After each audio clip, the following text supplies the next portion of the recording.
bienvenue à tout le monde. Donc, on venait d'entendre quelque chose que je trouve assez essentiel que dit Swami Kriyananda ici, quand on peut pas atteindre, alors bien sûr la perfection à l'extérieur, mais qu'est-ce que ça veut dire pour nous vraiment concrètement?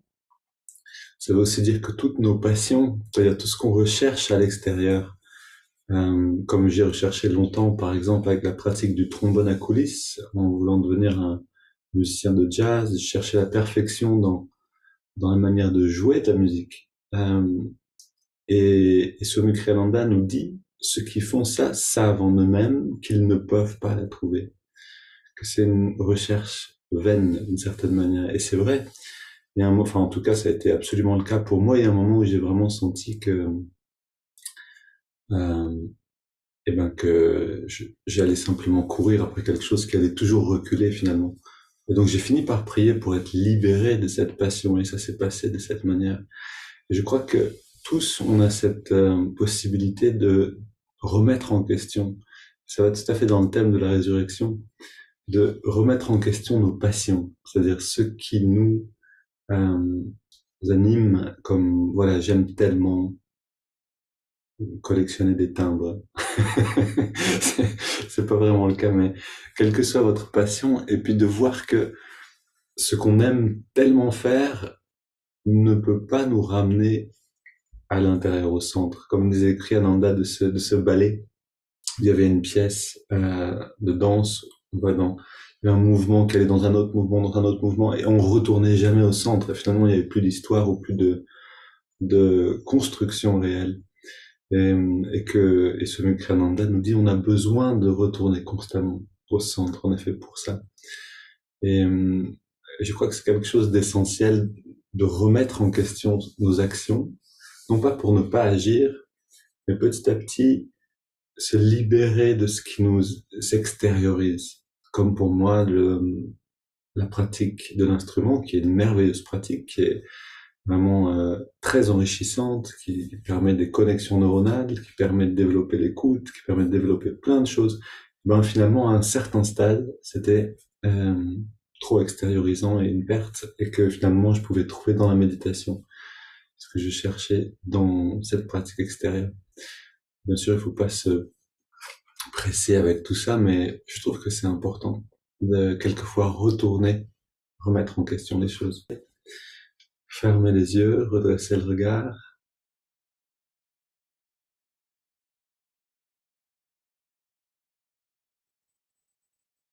Voilà, et quel que soit ce que nous a amené ce week-end de Pâques, que ce soit famille ou intériorité, on rassemble toute notre attention à la jonction des sourcils. Et comme une offrande, comme une prise de conscience aussi de ce qui a pu se passer pendant ces 3 jours,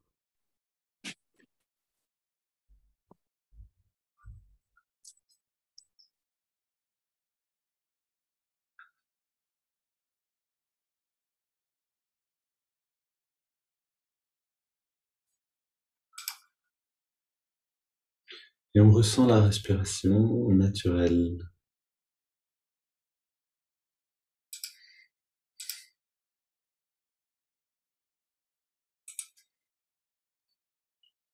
On ressent les battements du cœur.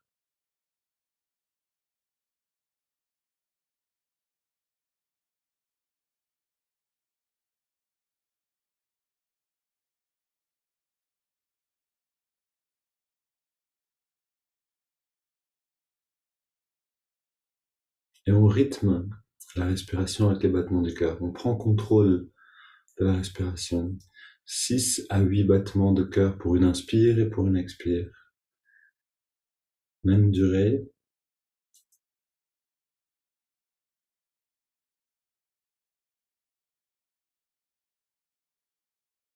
On intègre la prière continuelle. J'inspire avec un mantra, une prière. J'expire avec la même chose. Prière, affirmation, mantra.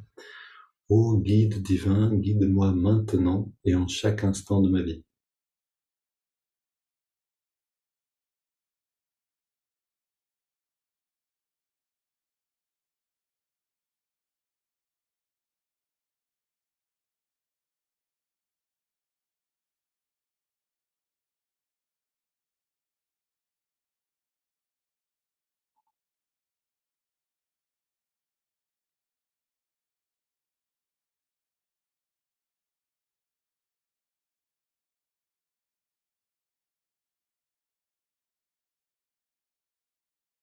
Et on rentre profondément dans cette bonne pratique intérieure de respiration profonde, répétition continuelle, concentration de l'attention,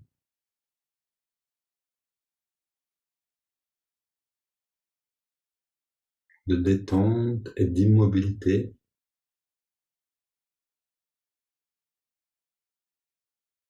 Comme en parlait Soumikriyananda à l'instant dans la vidéo, on retourne au centre. On abandonne tout ce qui est à l'extérieur pour un instant.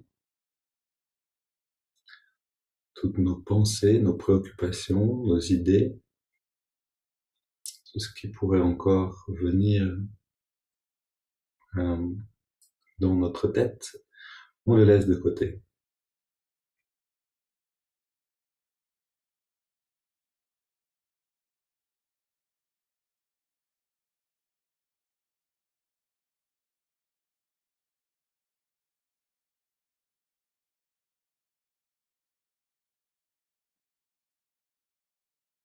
Vous voyez, on a commencé à parler de Pâques, de dimanche, de lundi. Le mental aime comme faire un écho des discussions, de tiens, on s'est dit ça, on a dit ça, est-ce qu'on aurait dû dire ça, est-ce que j'aurais... On peut perdre beaucoup de temps à rester dans l'écho du mental, quel que soit l'écho lui-même.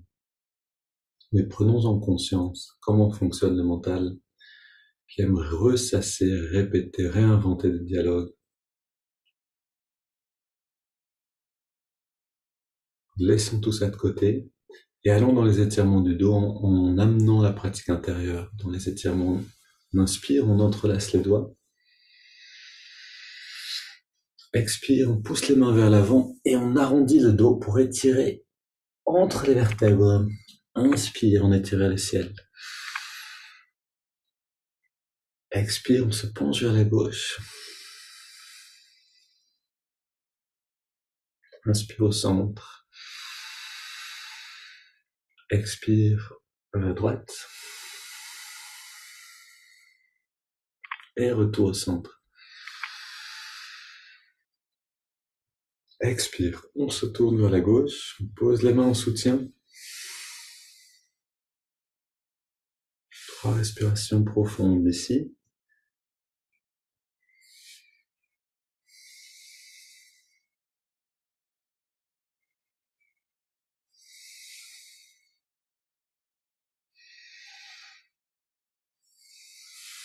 Et on revient au centre, inspire, on étire vers les ciels, tranquillement, chaque mouvement qui nous apporte sa part de bien-être. Expire, on se tourne vers la droite, on pose les mains en soutien, on se tourne loin vers la droite, on repousse l'épaule droite vers l'arrière.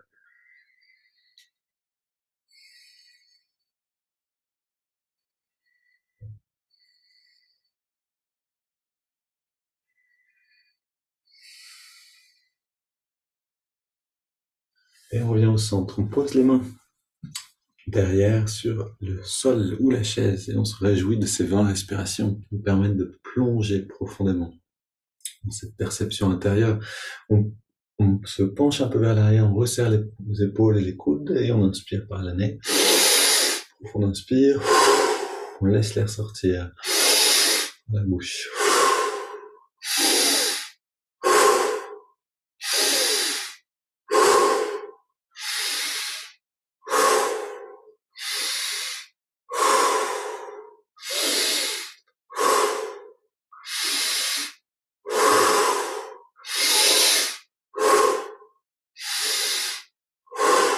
Petite respiration encore, prenons encore un peu plus d'oxygène à chaque inspire.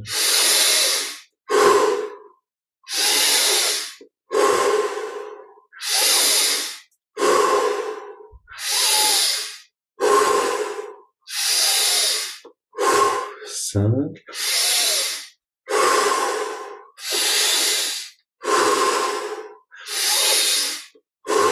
2. Dernière. Et là, on revient au centre, on pose les mains sur les cuisses pour vers le ciel, dos bien dressé, les yeux fermés, grande inspire. On garde l'air dedans quelques secondes en se détendant complètement. Et on laisse l'air sortir. Comme un ordinateur qui s'éteint, une machine qui s'arrête. Le souffle s'arrête. Et dans le silence après l'expire, on rentre dans cette perception intérieure qui se dévoile.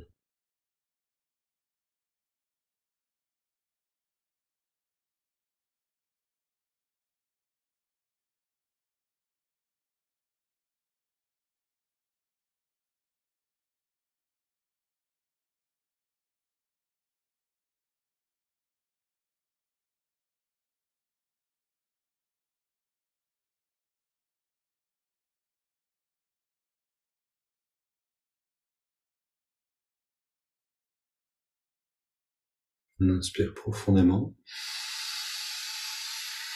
On garde l'air dedans, on rentre le ventre. On concentre l'attention à la jonction des sourcils. Regard redressé. On relâche le ventre et on expire.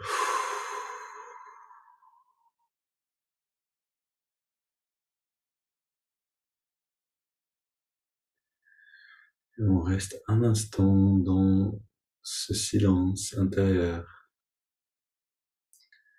Silence mental. Quand le mental s'arrête, l'énergie se fait sentir. La vie derrière les pensées devient apparente.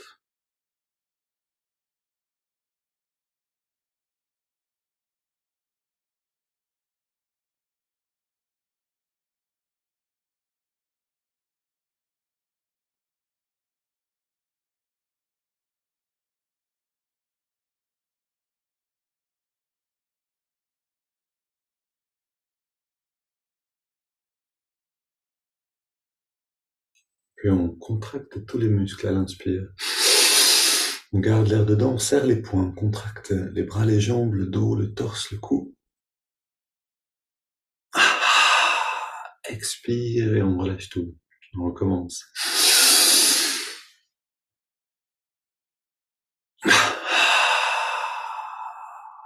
Et une dernière.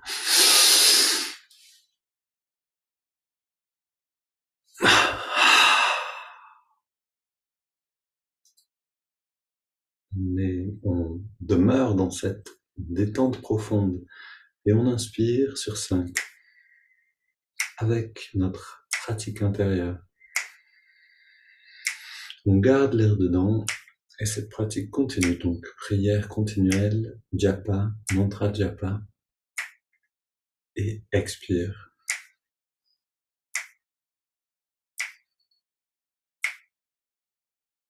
Inspire.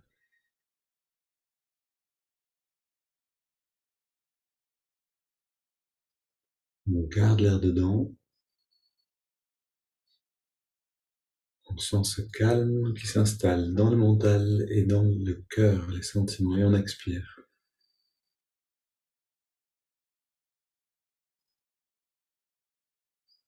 Inspire.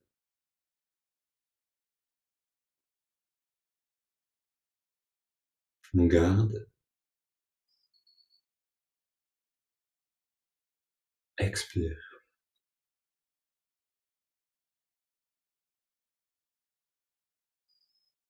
Inspire.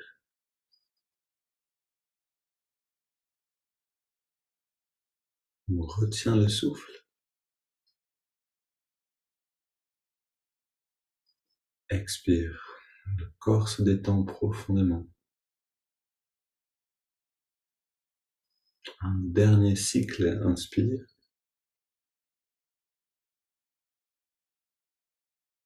Dernier cycle, on finit l'inspiration, on garde l'air dedans. Et expire.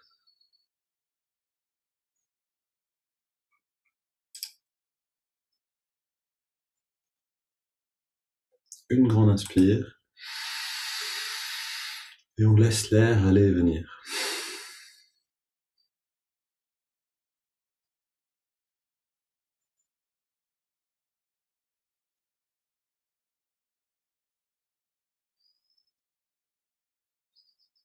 Et on reste dans cette détente, ce bien-être qui forme la base de l'intériorisation de l'énergie, l'intériorisation des sens.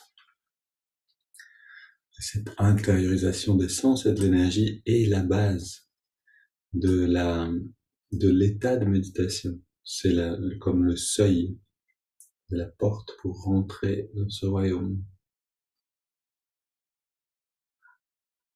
On écoute ce texte sur le sens de la croix selon Yogananda.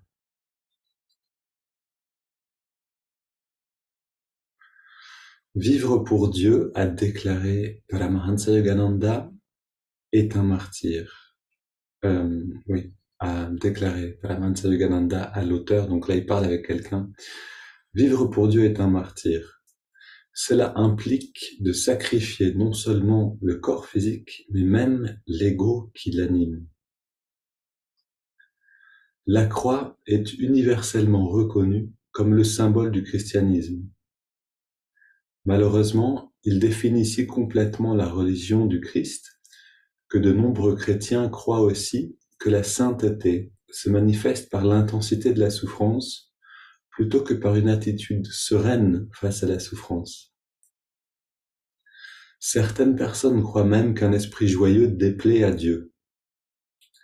Cette croyance est totalement contredite par l'exemple de Jésus lui-même. Il est également contredit, cet exemple, par les enseignements de tous les vrais saints. Considérez ces paroles de saint François de Sales. Un saint triste est vraiment un triste saint. Et ces paroles de sainte Thérèse d'Avila. Une religieuse triste est une mauvaise religieuse.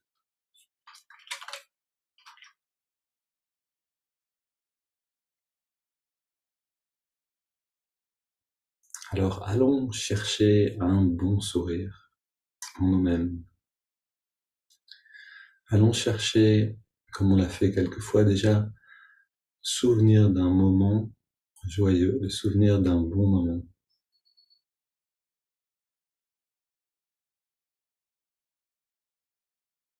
Peut-être que c'est simplement la présence d'un ami, si on n'a pas une situation particulière qui revient. Et baignons-nous un instant dans la lumière de cette relation ou de cette situation.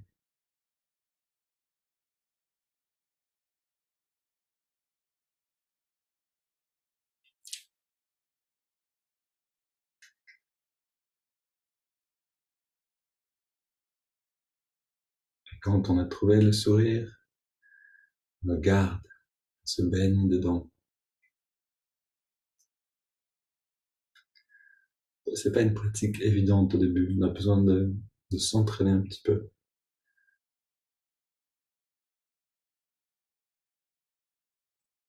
Et avec ce sourire intérieur, en tout cas, avec ce bien-être-là, on rentre dans l'observation de l'air dans les narines.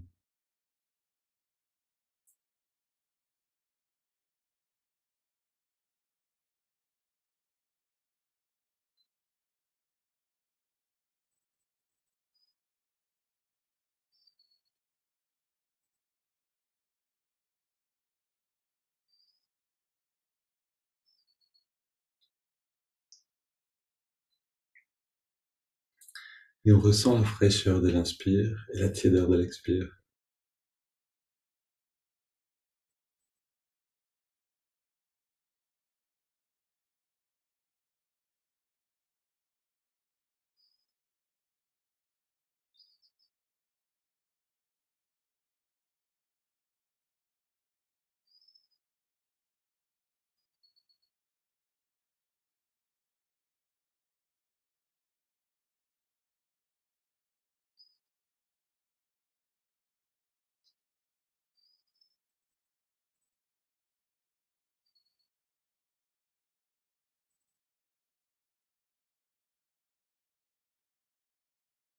Et on intègre le mouvement du doigt. À l'inspire, l'index de la main droite, paume orientée vers le ciel, revient donc. L'index revient d'1 centimètre vers la paume de la main. Et à l'expire, on relâche l'index. En même temps, On relâche tous les muscles du corps.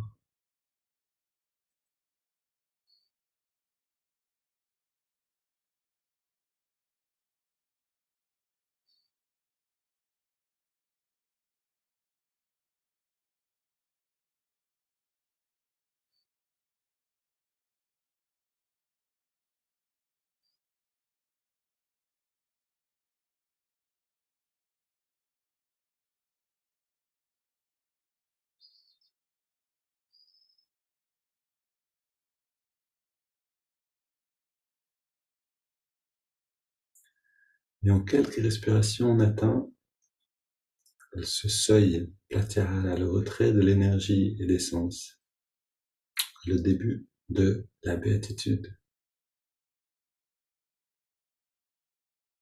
Quand l'immobilité totale plus, ou plutôt s'allie à la détente profonde, cet état arrive naturellement.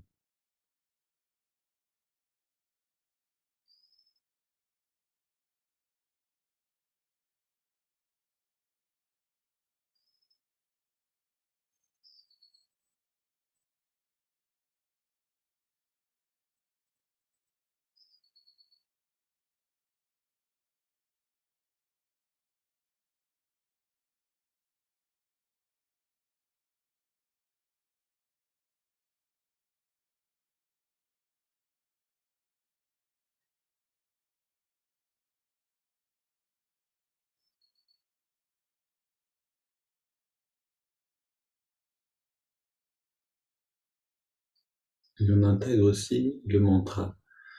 Hong accompagne l'inspiration naturelle, mentalement seulement, et So, l'expiration naturelle. Hong So.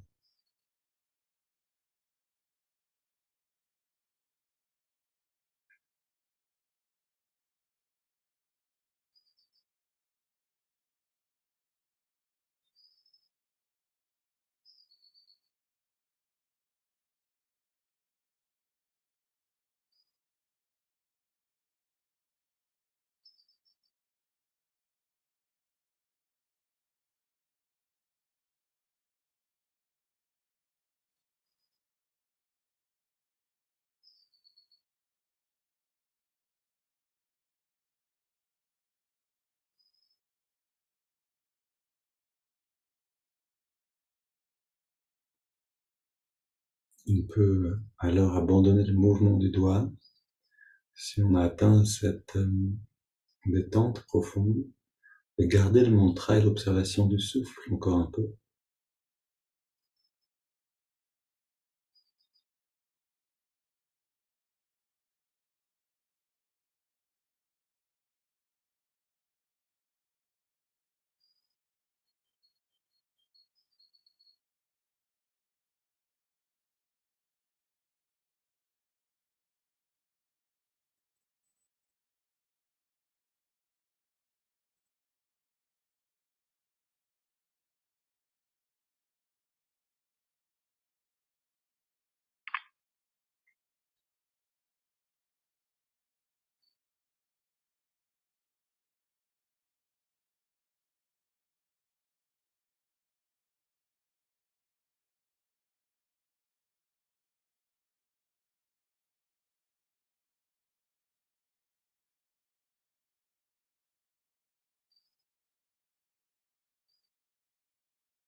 Puis on prend une inspiration profonde. On expire en 3 fois. Et on abandonne les techniques et tout effort. On laisse l'air aller et venir sans contrôle aucun.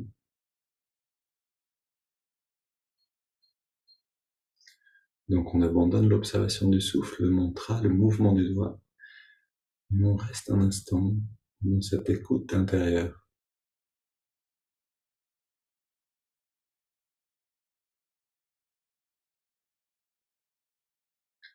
Toutes ces techniques qu'on pratique avant nous font traverser petit à petit des états de conscience pour nous faire parvenir dans l'état qu'on appelle l'état de méditation, qui est un état d'expansion de la conscience. Ressentons avec curiosité, avec ouverture, tout ce qui se passe maintenant.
Et pour aider à ressentir ce qui se passe, on peut imaginer cette lumière. On la ressent comme un bien-être en nous-mêmes.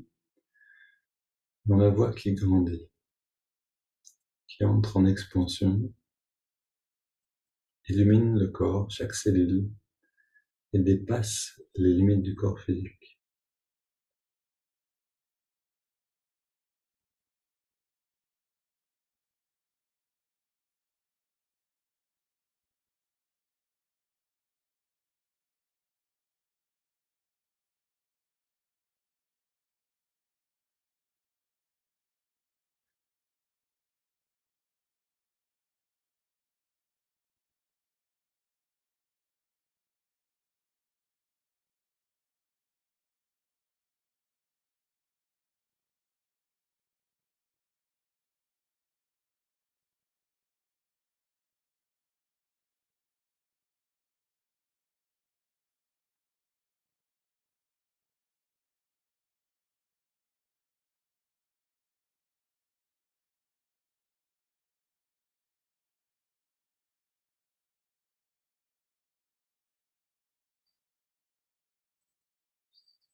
Et je vous propose de rester encore dans cette phase d'expansion, dans ce bien-être, cette lumière, pour que toute la semaine qui suit la résurrection de la Pâque soit baignée par cette humeur, par cette ambiance intérieure. Une belle journée à tous et à demain.